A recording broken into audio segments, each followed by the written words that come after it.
Jones, and another lady from horse country. I'm pleased to call upon Julia Monroe from York Region. Put your hands together.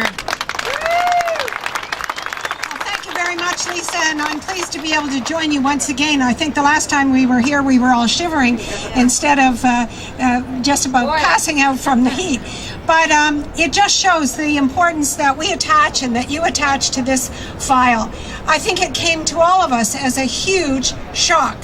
And there are some fundamentals here that I think we as Ontarians come to believe are ours. And that is the right to be consulted.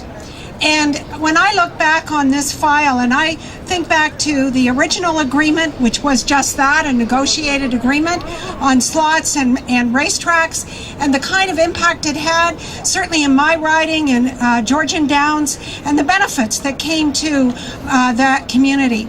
But then I go forward to 2008, when there was obviously some concerns about issues in the industry, and the government commissioned Sidursky's to produce a report. What happened to that report? On the shelf, collecting dust. A year later, we had, I was the chair of the agencies committee. We brought the racing people back to the table in a public forum. And one of the key recommendations of that was to go back and look at the work that had been done. What happened? Nothing. You know, there are some fundamentals, as I mentioned. The rejection by the government of its responsibility for oversight, for accountability, the fundamentals of meeting with stakeholders, holding consultations, and seeking solutions. Those have all been missing from this process.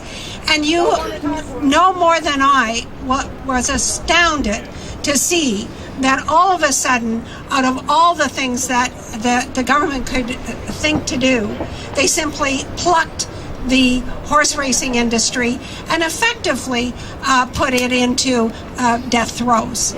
And you know what? I think it's something that all of us take as a shock. We can't believe that in our Ontario, in our democracy, this kind of thing can happen. But folks, it has happened. And it is incumbent upon all of us. We obviously are going to support Lisa MacLeod and what she is doing. We support Monty McNaughton and what he has been doing. But we need you.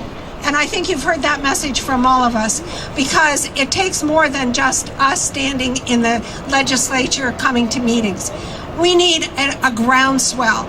We need even your friends who are not involved in the horse industry to understand how vulnerable you are when someone can do what they've done to you. That's what you need to know people understand.